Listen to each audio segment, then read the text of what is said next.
Saan nga ba nagsimula ang tinatawag na samurai ng Japan? Sa katunayan, kapag naririnig natin ang salitang samurai, madalas nating naiisip ang isang mandirigmang may hawak na katana at may matibay na armor. Pero hindi ganun nagsimula ang mga samurai.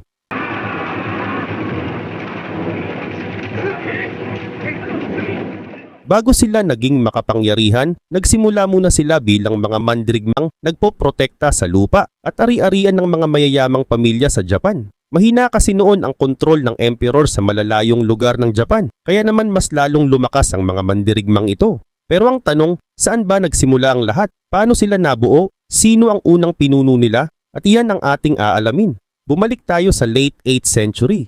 Noong mga panahong ito, inilipat ang kapital ng Japan sa Heian-kyo, na kilala ngayon bilang Kyoto. Dito nakatira ang emperor at maraming mayayamang pamilya. Sa Kyoto rin umunlad ang sining, pagsusulat at kultura. Pero sa malalayong lugar ng Japan, marami pa ring problema at labanan.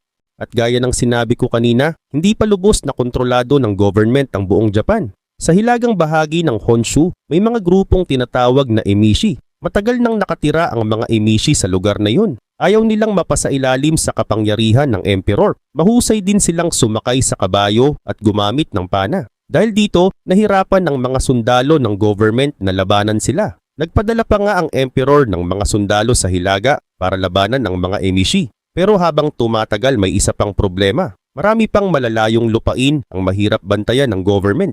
Kaya naman ang mga may-ari ng lupa ay nagsimulang kumuha ng sarili nilang mga mandirigma. Ang trabaho ng mga mandirigmang ito ay bantayan ng lupa, ani, at mga taong nakatira roon. At dito na nga unti-unting nagsimula ang mga samurai. Ang iba naman ay may kamag-anak na dating bahagi ng pamilya ng emperor. Hindi pa agad sila tinatawag na samurai noong una. Pero pagsapit ng 10th century, mas malinaw nang nabubuo ang grupo ng mga mandirigmang ito na tinatawag na bushi o samurai. Iba rin ang unang mga samurai sa madalas nating makita sa pelikula. Hindi katana ang pinakamahalaga nilang sandata noon. Mas mahalaga ang kabayo at bow sa kanila. Marami ding samurai ang sinanay na gumamit ng bow habang mabilis na nakasakay sa kabayo. Gumagamit din sila ng espada at spear kapag kailangan. Habang lumalakas ang mga samurai family, mas marami rin silang nakokontrol na lupa. Napakahalaga ng lupa dahil dito nanggagaling ang pagkain, lalo na ang rice. Kapag mas maraming lupa ang hawak ng isang pamilya, mas marami silang pagkain at mas marami rin silang kayang suportahang mandirigma. Dahil dito, unti-unting humina ang kontrol ng emperor sa ilang lugar. Nasa Kyoto pa rin ang emperor, pero sa maraming probinsya, ang mga lokal samurai na ang nagpoprotekta sa mga tao at lupa. Nagkaroon sila ng sarili nilang mga tauhan at sariling teritoryo. Hindi na lang sila mga bantay. Unti-unti na rin silang nagkaroon ng kapangyarihan sa politics. Pagsapit ng 12th century, dalawang malalaking samurai clan ang naging pinakamakapangyarihan. Ito ang Taira at Minamoto. Unang naging makapangyarihan ang Taira clan sa pamumuno ni Taira no Kiyomori. Tinalo nila ang ibang samurai clan. Dahil dito, lumakas ang kapangyarihan ng Taira sa Kyoto, kung saan nakatira ang emperor. Lalo pang pinalakas ni Kiyomori ang kanyang pamilya nang ipakasal niya ang anak niyang si Taira no Tokuko kay Emperor Takakura. Nagkaroon sila ng anak na lalaki na naging Emperor Antoku. Dahil dito, apo mismo ni Kiyomori ang batang emperor. Pero maraming samurai family ang hindi natuwa sa sobrang lakas ng Taira. Isa sa mga kalaban nila ay si Minamoto no Yoritomo. Bata pa si Yoritomo nang mapabagsak ang kanyang pamilya sa Taira clan noong 1160. Napatay ang kanyang ama dito pero hindi siya pinatay. Sa halip ipinadala siya sa malayong lugar. Doon na siya lumaki at unti-unting nakakuha ng mga kakampi. Noong 1180, nagsimula ulit ang malaking laban sa Taira. Isa sa mga unang lumaban ay si Minamoto no Yorimasa. Matanda na siya at kaya na niyang lumaban pero natalo ang kanyang grupo sa Battle of Uji. Nang makita niyang wala na siyang ligtas na paraan para makatakas, pinili niyang magpakamatay. Pero mas sumiklab pa ang gulo. Pero paano?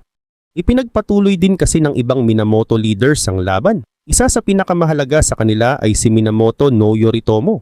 Mula sa Eastern Japan nagtipon si Yoritomo ng mga kakampi. Maraming pamilya ng mga samurai na ayaw na sa kapangyarihan ng Taira ang sumama sa kanya.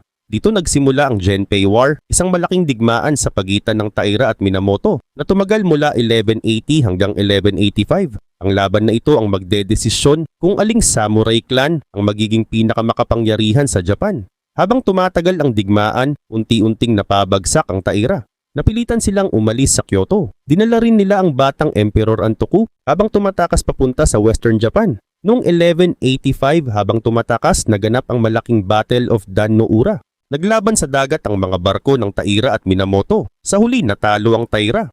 Kasama rito ang batang Emperor Antoku. Ang pagkatalo ng Taira ay nagbago sa Japan. Ang nanalong si Minamoto no Yoritomo ay nanatili sa lugar ng Kamakura. Doon niya pinalakas ang sarili niyang military government. Makalipas ang ilang taon, noong 1192, binigyan si Minamoto no Yoritomo ng emperor ng titulong shogun. Ang shogun ang pinakamataas na pinuno ng mga samurai. Mula sa lugar ng Kamakura, pinamunuan ni Yoritomo ang isang bagong military government na tinatawag na Kamakura Shogunate.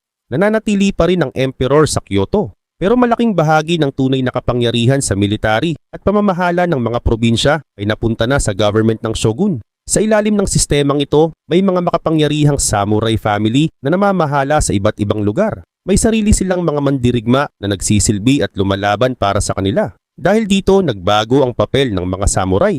Hindi na lang sila mga mandirigmang nagbabantay ng lupa. Marami sa kanila ang naging bahagi na rin ng pamamahala. Kapalit ng kanilang serbisyo, maaari silang makatanggap ng lupa, posisyon o karapatang kumita mula sa isang lugar. Pero hindi ibig sabihin na naging tahimik na agad ang Japan. Marami pa ring makapangyarihang samurai family na may sariling interes. Nagkaroon pa rin ng away tungkol sa lupa, kapangyarihan at kung sino ang dapat sundin. May mga samurai rin na nawawala ng amo. Kapag namatay o nawala ng kapangyarihan ng kanilang amo, wala na rin silang pinaglilingkuran. Ang isang samurai na walang pinaglilingkurang amo ay tinatawag nilang isang ronin. Iba-iba ang naging buhay ng mga ronin. Ang iba ay naghahanap ng bago nilang amo. Ang iba ay nagtatrabaho bilang mandirigmang binabayaran o nagtuturo ng pakikipaglaban. May ilan ding napunta sa pagnanakaw o ibang krimen. Kaya hindi lahat ng ronin ay naging pare-pareho ang buhay. Sa paglipas ng panahon, naging mahalaga sa mga samurai ang pagiging tapat sa kanilang amo. Kapag natalo o napahiya ang isang samurai, may ilan na pinipiling gawin ng seppuku. Ang seppuku ay isang paraan ng pagpapakamatay na naging bahagi ng samurai tradition. Pero hindi lahat ng samurai ay gumagawa nito at nagbago rin ang mga patakaran tungkol dito sa iba't ibang panahon. Sa digmaan, gusto rin patunayan ng mga samurai ang kanilang mga nagawa. Kapag nakapatay sila ng mahalagang kalaban, maaari silang bigyan ng gantimpala. Kaya naman may mga samurai noon na dinadala ang ulo ng kanilang mga kalaban bilang patunay sa kanilang commander. Kapalit nito, maaari silang makatanggap ng lupa, pera o mas mataas na posisyon. Pero pagsapit ng 13th century, may bagong kalaban na dumating sa Japan. Hindi ito isa pang samurai clan, ito ang Mongol Empire. Noong panahong iyon, isa sa pinakamakapangyarihang ruler sa Asia si Kublai Khan, apo ni Genghis Khan. Kontrolado na ng Mongol Empire ang malaking bahagi ng Asia at Korea. Gusto rin ni Kublai Khan na mapasunod ang Japan. Nagpadala si Kublai Khan ng mga mensahero sa Japan. Gusto niyang tanggapin ng mga pinuno ng Japan ang kapangyarihan ng Mongol Empire. Pero hindi pumayag ang Japan. Dahil dito naghanda ang Mongol forces para sakupin ang Japan. Noong 1274 dumating ang unang Mongol invasion. Dumating ang kanilang mga barko at sundalo sa Kyushu, isang malaking isla sa timog ng Japan.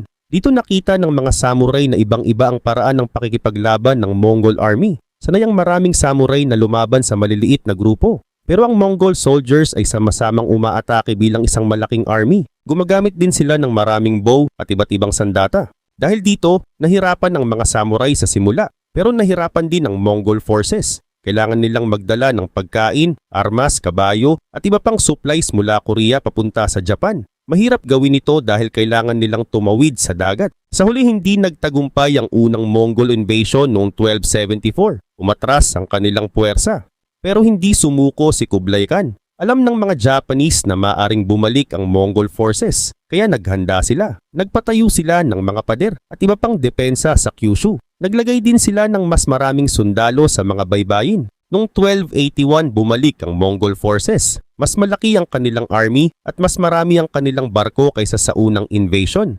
Muling lumaban ang mga samurai. Dahil handa na ang mga Japanese, nahirapan ng Mongol forces na makapasok ng malalim sa Japan. Habang nagpapatuloy ang invasion, isang napakalakas na bagyo ang tumama sa mga barko ng Mongol forces. Maraming barko ang nasira at lumubog. Dahil dito, nabiguri ng ikalawang Mongol invasion. Kalaunan, tinawag ng mga Japanese ang malakas na hanging tumulong sa pagkatalo ng Mongol invasion na kamikaze. Ang ibig sabihin nito ay divine wind o banal na hangin. Nakaligtas ang Japan sa dalawang Mongol invasion, Pero nagkaroon naman ng bagong problema. Malaki ang nagamit na pera ng Kamakura government sa paghahanda at pakikipaglaban. Maraming samurai ang umaasang makakatanggap sila ng lupa o kayamanan bilang gantimpala.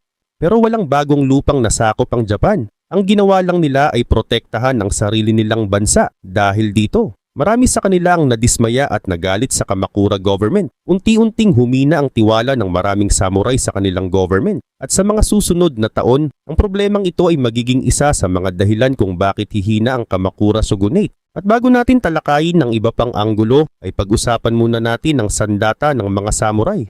Matagal nang gumagawa ng curved swords ang Japan. Pero sa mga sumunod na siglo, lalo pang gumanda ang paggawa ng Japanese swords. Kalaunan, naging isa sa pinakasikat na espada ng samurai ang katana. Ang katana ay may kurbadong blade at isang matalim na gilid. Karaniwan itong isinusuot sa baywang. Para sa maraming samurai, mahalaga ang kanilang espada. May mga espada na ipinamana pa mula sa magulang papunta sa anak.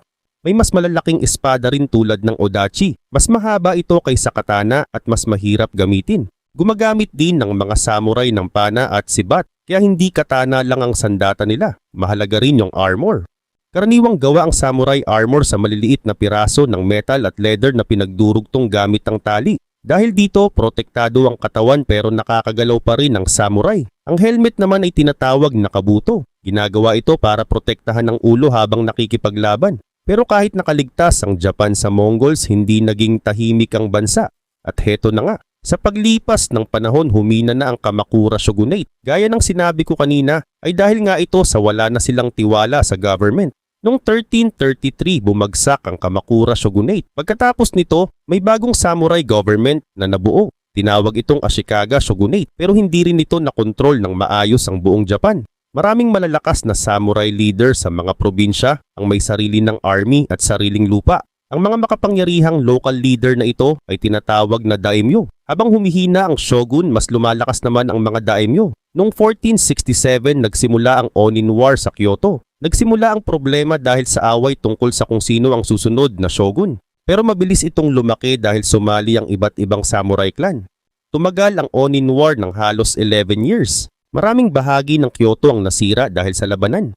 Pagkatapos ng digmaan, lalo pang humina ang shogun. Dahil mahina na ang shogun, maraming daimyo ang nagsimulang mamuno sa sarili nilang lugar. Ang daimyo ay makapangyarihang samurai leader na may sariling lupa at army. Dahil dito, nagkaroon ng maraming magkakahiwalay na lugar sa Japan na kontrolado ng iba't ibang daimyo. Madalas silang makipaglaban para makakuha ng mas maraming lupa at kapangyarihan.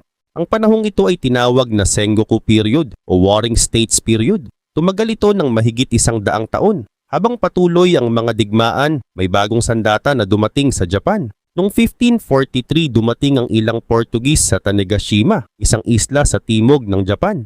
May dala silang baril na tinatawag na matchlock gun. Nagustuhan ng mga Japanese ang bagong sandata. Hindi nagtagal, natutunan din nilang gumawa ng sarili nilang matchlock gun. Dati kailangan ng maraming taon ng training para maging mahusay sa pana o espada. Pero mas mabilis matutunan ang paggamit ng baril. Dahil dito, mas naging mahalaga ang mga ordinaryong foot soldier na tinatawag na ashigaru. Marami sa kanila ay hindi galing sa mayayamang samurai family.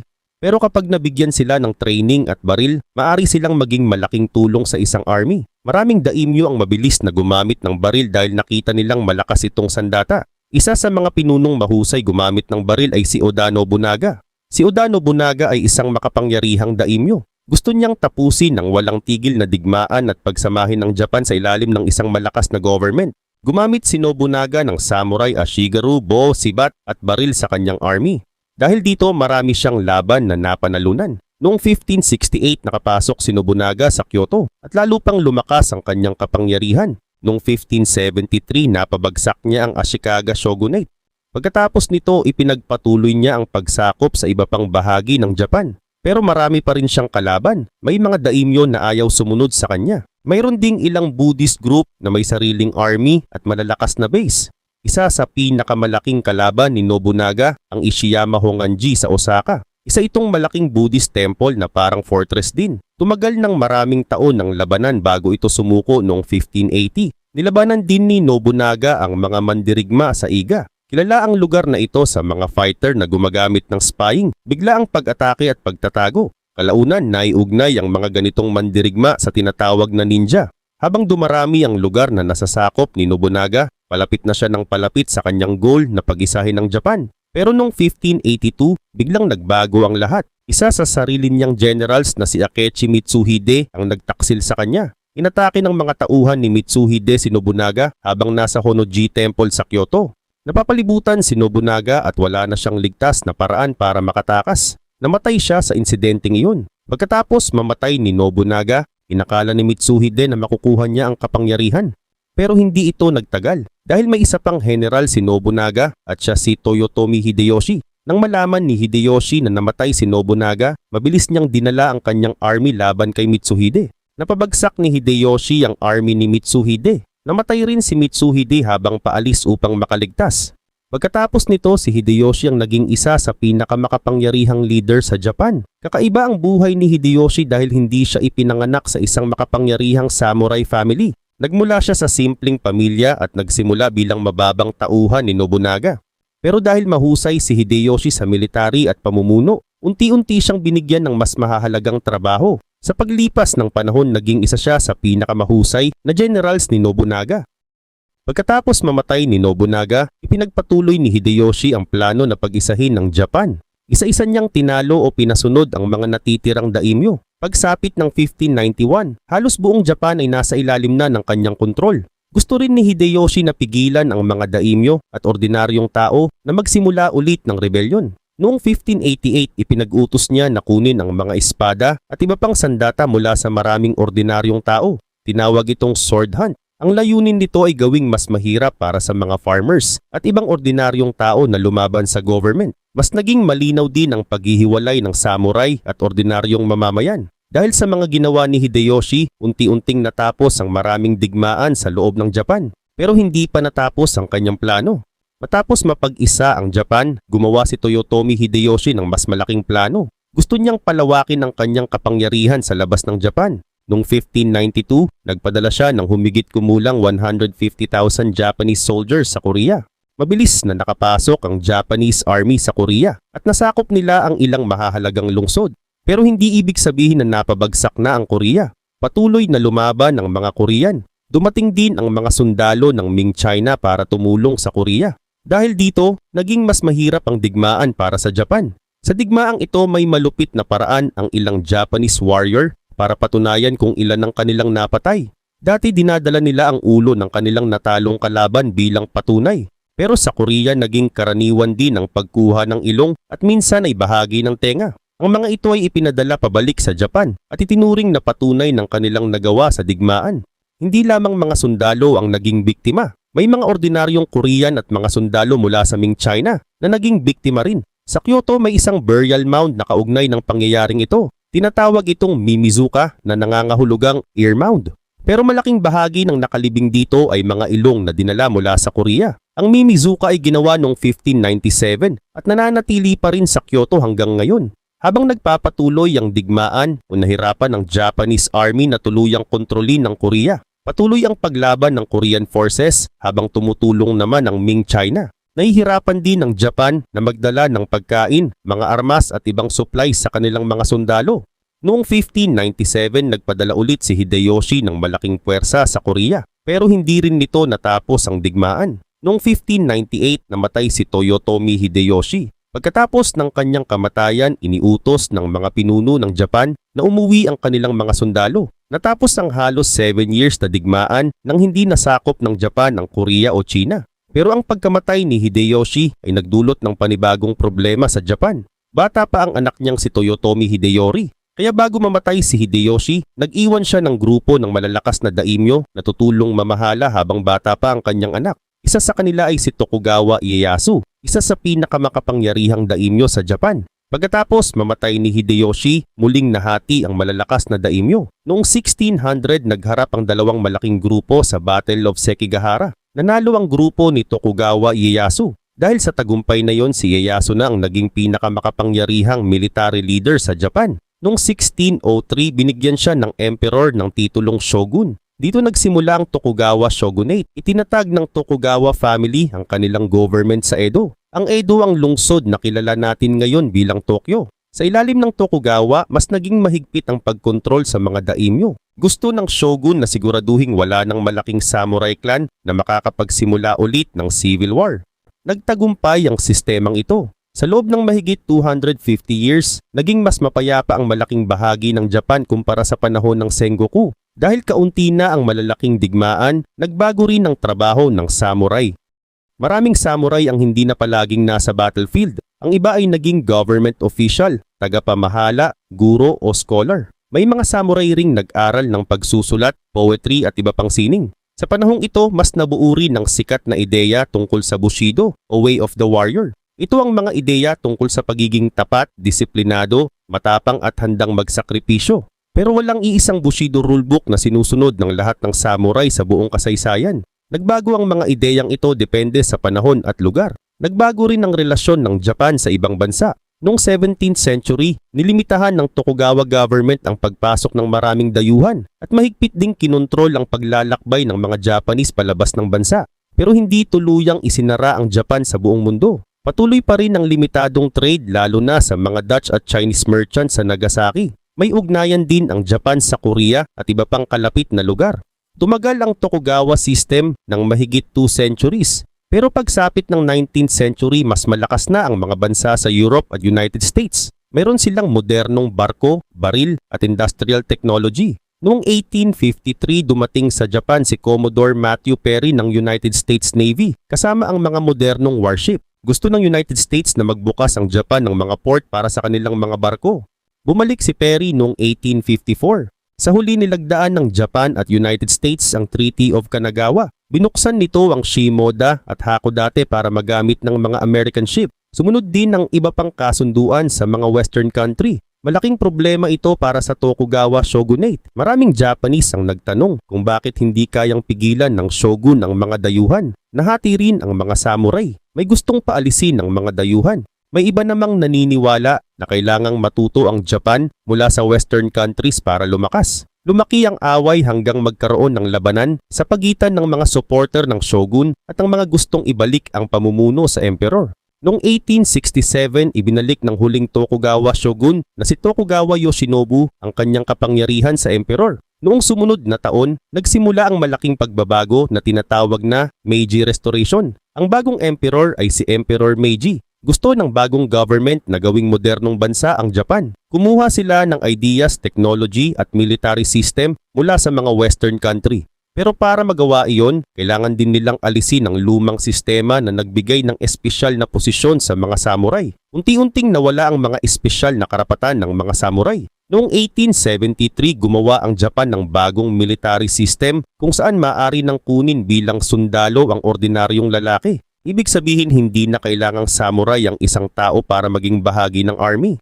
Nawala rin ang dating bayad na natatanggap ng maraming samurai mula sa government. Noong 1876, ipinagbawal din sa karamihan ng dating samurai ang pagsusuot ng espada sa publiko. Maraming dating samurai ang tinanggap ang pagbabago. Nagtrabaho sila bilang government official, teacher, businessman at military officer. Pero may ilan ding galit sa bagong sistema. Ang pinakamalaking rebellion ng mga dating samurai ay nangyari noong 1877. Tinawag itong Satsuma Rebellion at pinamunuan ito ni Saigo Takamori. Si Saigo ay dating tumulong sa pagbagsak ng Tokugawa shogunate pero kalaunan kumalaban siya sa bagong Meiji government. Sa simula, malakas ang puwersa ng mga rebelde. Pero ang bagong Imperial Army ay may mas maraming sundalo, modernong baril at artillery. Pagkatapos ng ilang buwan ng labanan, natalo ang grupo ni Saigo. Namatay si Saigo noong September 24, 1877. Sa pagkatalo ng Satsuma Rebellion, naging malinaw na wakas na ang panahon kung saan ang samurai ang espesyal na warrior class ng Japan. Pero hindi nawala ang samurai sa kultura ng Japan. Ang mga kwento tungkol sa kanilang katapangan, katapatan at disiplina ay patuloy na isinulat sa mga libro, teatro at kalaunan sa pelikula. Pero mahalagang tandaan na ang sikat na larawan ng samurai ngayon ay pinaghalong totoong kasaysayan at mga ideyang nabuo sa mga sumunod na panahon. Pagsapit ng 20th century, ginamit din ng ilang military leader at nationalist sa Japan ang mga ideya tungkol sa Bushido, loyalty at pagsasakripisyo para hikayatin ang mga sundalo. Pero ang modernong Japanese military ay hindi simpleng pagpapatuloy ng lumang samurai system. Ibang panahon, ibang government at ibang uri na ng military ang Japan noon. Maging ang salitang kamikaze na ginamit para sa mga Japanese suicide pilot noong World War II ay galing sa mas lumang kwento tungkol sa Divine Wind na tumulong sirain ng Mongol invasion fleet noong 13th century. Pagkatapos ng World War II, muling nagbago ang Japan. Hindi na bumalik ang samurai bilang warrior class. Ang Japan ay naging modernong bansa na may bagong constitution at bagong political system. Kaya ang tunay na naiwan ng samurai ay hindi isang hukbo na patuloy na umiiral hanggang ngayon. Ang naiwan nila ay malaking bahagi ng kasaysayan at kultura ng Japan. Sa loob ng maraming siglo, nagsimula ang samurai bilang mga mandirigmang nagbabantay ng lupa. Lumakas sila hanggang sila na ang nagpatakbo sa military government ng Japan. Naglaban-laban sila sa mahabang civil wars, tumulong sa pag-iisa ng bansa at kalaunan ay naging government officials sa panahon ng kapayapaan. Pero nang dumating ang modernong panahon, ang Japan mismo ang gumawa ng sistemang hindi na nangangailangan ng samurai. Natapos ang kanilang espesyal na posisyon. Pero ang pangalan, kwento at larawan ng samurai ay nanatili at naging isa sa pinakakilalang bahagi ng kasaysayan ng Japan.